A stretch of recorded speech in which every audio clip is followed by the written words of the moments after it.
Greetings and welcome to another episode of Inside Voice, Processing Life Out Loud. I'm your host, Shah, and on this beautiful, dark, new moon in Aries night, there's something that I find really funny, or I used to, about myself. And not funny, haha, just kind of funny, like, why does that bother you? So, before I get into it, I want you to take a moment to consider the difference between patience and tolerance. Patience and tolerance. I want you to consider the behaviors that a person might display that would cause us to perceive them as patient or tolerant. And the reason I'm bringing this up is because tonight's episode really is just about that. And it was sparked from something that someone said to me that people say to me often. And every time they say it, it just gets my goat. I don't like it. I don't like it when people give me something that they perceive as a compliment. So, someone said to me recently, "You're a really patient person." I don't remember what we were talking about, but all I know is that when I heard patient, I tightened up. I was like, oh, and I say this to people all the time. I don't know about that. If you could see and hear what goes on in my head, you probably wouldn't perceive me that way. And the reason for that is because there is a difference between patience and tolerance. There's also a difference between internalizing and externalizing our stress and our pressures. And so it's making me want to explore the idea that people often get labeled as patient when they are actually tolerant, observant, emotionally regulated, or are simply used to enduring discomfort. People like this will appear calm or even nonchalant. Maybe they don't react quickly. Maybe they're not the type of people to argue. They don't explode or rage or crash out, as this generation likes to say now. And so people look at these behaviors and they go, oh, you're so patient. But internally, we are experiencing holding on to extreme amounts of frustration. Again, we may just be enduring discomfort and we're just used to just kind of sitting in it and making the most of it. We're watching, we're reading the room, we're studying people's behaviors, body language, patterns before or instead of reacting. We're doing all of this internal processing. And yeah, we will typically choose peace or being amicable at a minimum in place of confrontation. I know I don't like drama. Drama sends me running, screaming for the hills. The other side of that too is a person who appears calm on the outside or really nonchalant or peaceable could also be suppressing their feelings. And I can relate to this as well because I don't feel most things in the moment. What happens is, after I've had some time to think about it, or maybe after I've removed myself from the space where maybe the discomfort or situation was happening, after the fact at some point, I may actually feel it and may have a reaction. In fact, when I was late teens, early 20s, whenever I felt like I wanted to be in a self-deprecating type of mode, my running joke was that I have delayed reactions. And I still do in a lot of ways. But having delayed reactions or even having no reaction at all doesn't always mean that somebody's patient. And they could be waiting for something, confirmation, a clue, an opportunity. But mentally, emotionally, energetically, they might be in turmoil. And so that's very different. That's a different kind of emotional experience than patience. And so when we talk about the title of this podcast, when calm isn't peace, it's processing these differences, these small differences that most people don't notice, but then label as patience because of how it looks based on a person's behavior. So when I asked you to contemplate for a moment the difference between patience and tolerance, it's because I want you to first recognize that the two can look very similar. You know, both someone who's patient and someone who's tolerant will be pretty quiet. Both types tend to wait or put things off, right? Both types don't react immediately. But internally, the patient person and the tolerant person, the person that endures discomfort, they're having two completely different experiences. Someone who is patient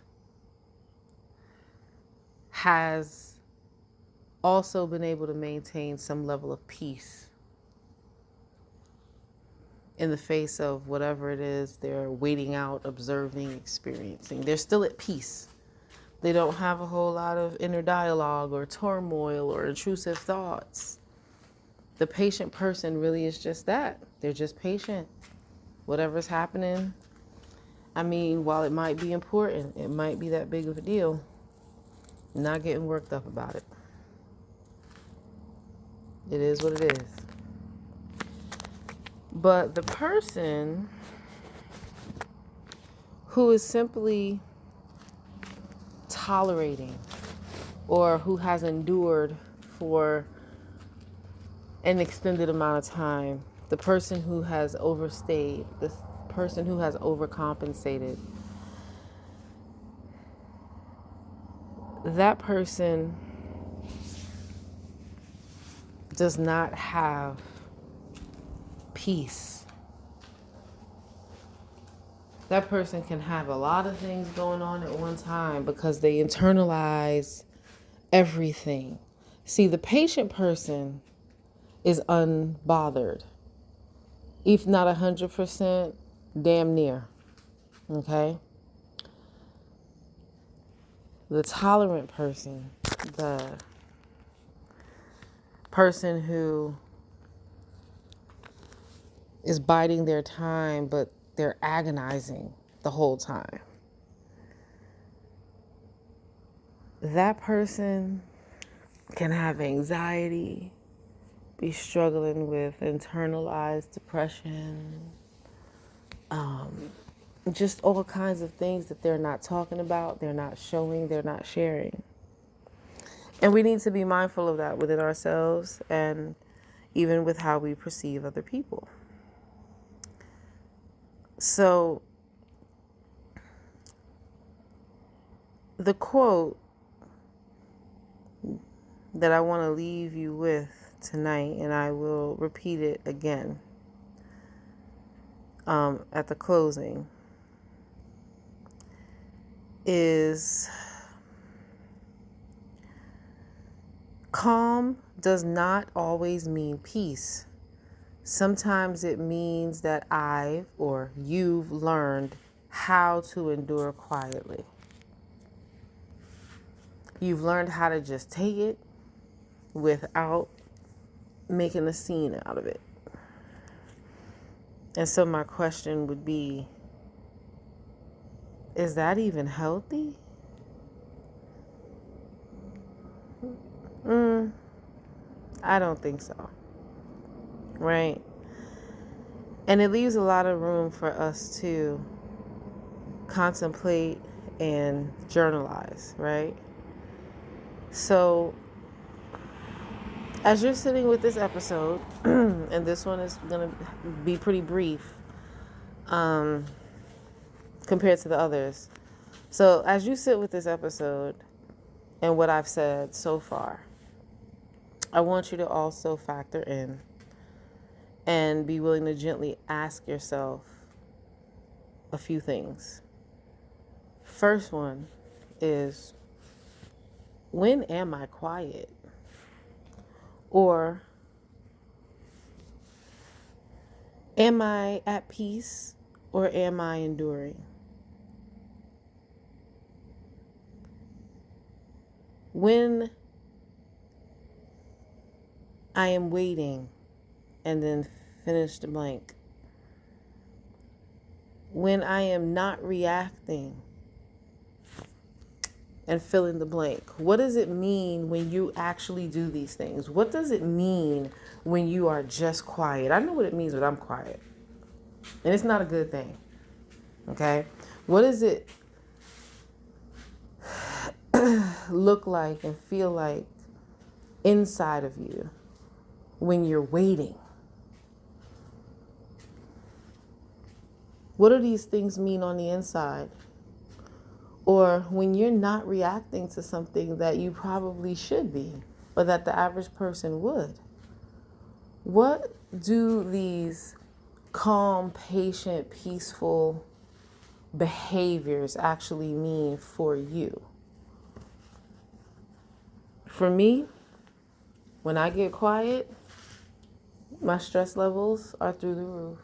I'm probably seeing things very negatively, and I'm probably frustrated, and my anxiety is at a higher level than usual, and I'm afraid that if I don't stay quiet, I'm going to be easily triggered and then upset or offend someone based on my reaction in the moment. Which still would lead me to have to figure out, well, what is it I'm so frustrated about? What is it that's triggering my anxiety? Whereas everybody else just thinks, maybe I'm just in a mood, or maybe I just don't feel like talking. But at the end of the day, they're not perceiving it as anything negative, right? So, again, when you find yourself in a situation, or if you're like me and when someone compliments you and calls you patient, ask yourself, am I at peace, or am I enduring, tolerating? Because they're not the same. And we have to be careful of holding on to identities that we've built around being the patient one, or the observant one, or the tolerant one, or however it is people dress it up to make it sound good, when we know that sometimes these things are not as good as they sound or are being perceived. Okay? Now, that's not to say that working to develop your patience or having become someone tolerant is a bad thing. The only real gauge is how it leaves you feeling most of the time. And that is the true marker for whether or not it's a strength or if it's a challenge. If you tend to appear to be patient or peaceable or non-reactionary, you're the peacekeeper. You keep things afloat. You keep things going. You don't make a ruckus. You don't create drama. If you asked yourself in doing all that, how you really feel, that's your gauge. That is the only truth that there is, and that's the only truth that matters. How you actually feel on the inside. Are you at peace or are you in some kind of turmoil? If you're in some kind of turmoil, then those behaviors are not a strength for you because they're tearing you up on the inside.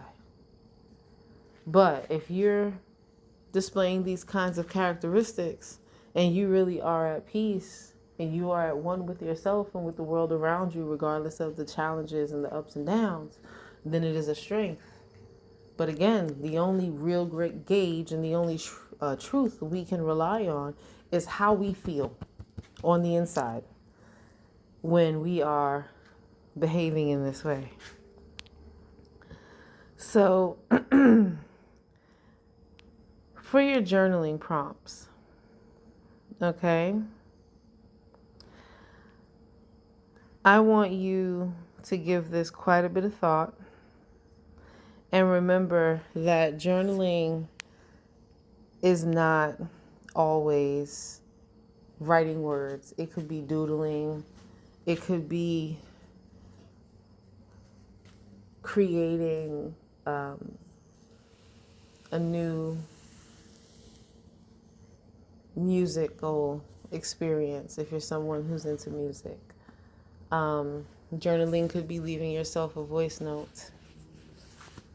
But it's important that we are doing something to externally express these shifts in our understanding. Okay? So,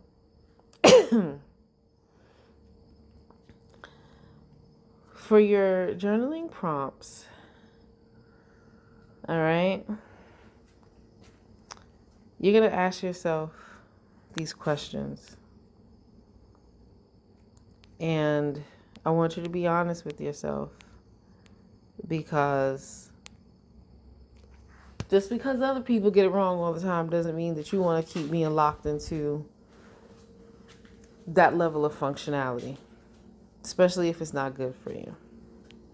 So your journaling prompts are this: 5 questions, reflect, journal, share with someone you trust. Okay? Your prompts for when calm isn't peace. Here's that quote again. Calm doesn't always mean peace. Sometimes it means I've learned how to endure quietly. So question number 1, your first journal prompt question is, when I am quiet or not reacting, am I at peace or am I enduring discomfort? Again, when I am quiet or not reacting, am I at peace or am I enduring discomfort? Number 2, where in my life have I been patient and where have I been tolerant? This one here, I feel like even though we have a few more to go, this one is the golden question. Because it's not until we really sit down and look at the two side by side that we may even really be able to internalize and understand the differences. Number 3, do people see me as patient because I am calm or because I don't express my discomfort? That's another one. Because, of course, if we're enduring quietly, that means we're keeping all our pain and our suffering to ourselves. We are not engaging, and we also don't have any support. So the people that perceive you as patient, we need to consider why that is. Is it just because I'm calm? Or is it just because I'm not making things uncomfortable for them? Because I don't express my discomfort. Because we all know that when we start expressing our discomfort to other people, most people don't like it. And really and truthfully, they don't want to hear about it, especially if it involves them. So that is a really important one that I think everyone can relate to or come up with a contemplation for. Number 4. What emotions do I tend to process internally instead of externally? So again, all of this processing is so that we can come to see, know, understand, and accept ourselves on a deeper level. And so we need to understand our emotions, not in terms of them being feelings, but really in terms of them being energy in motion. That's how I think of them. Okay, they're meant to be felt, but they are energy in motion, because when we feel shit, what happens? Right? Feeling things makes us move. We gain momentum. Sometimes it's a catalyst for things. So, which emotions, if any, do you find that you process internally versus the one you process externally? So for someone who, again, is perceived as patient and may just be enduring discomfort, the emotions that they internalize are their discomfort. It's the anxiety, the uncertainty, the lack of safety. They take all of that in and don't show it to anybody and don't talk about it with anyone. But then externally, they are, first and foremost, calm. They are also probably polite or very mindful about how they speak and how they behave towards people. They might be guarded, but guarded is better than being offensive, right? I mean, it really just depends on what feelings we're talking about and who you are as a person and what kinds of feelings you're okay with showing or processing externally. Know thyself. Last one, number 5. Where have I mistaken endurance for peace? I can tell you, for me, this really is a brand new lesson. This is another layer that has been peeled back, because being told for so much of my adult life that I'm so patient and it's so good for them to have you in their life because you have more patience than me, like you're just a really patient person. I couldn't do it. The whole time I'm having anxiety every other day, every few hours. Sometimes I don't come out of it for days, right? That's not patience. That's something else. And this is why when people have referred to me as patient, it never felt right. I guess internally I knew that if I was truly patient, I wouldn't have all of this inner turmoil.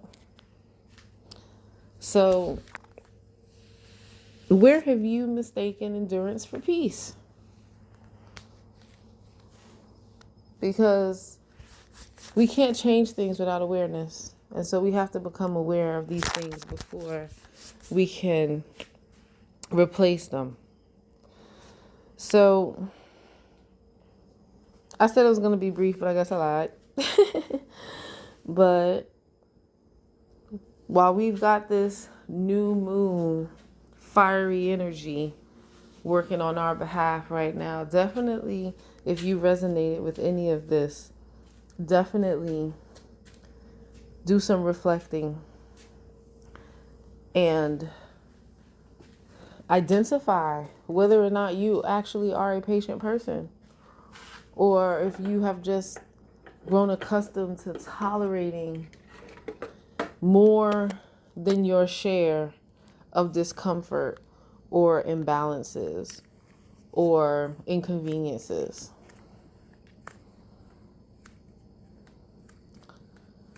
And I'll be doing the same. So with that being said, Rooted to Radiate Tribe,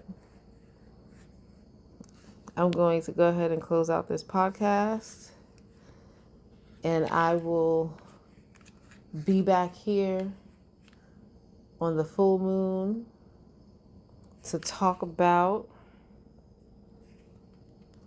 boundaries and how they're for you, not for other people. But until then, stay rooted so you can radiate.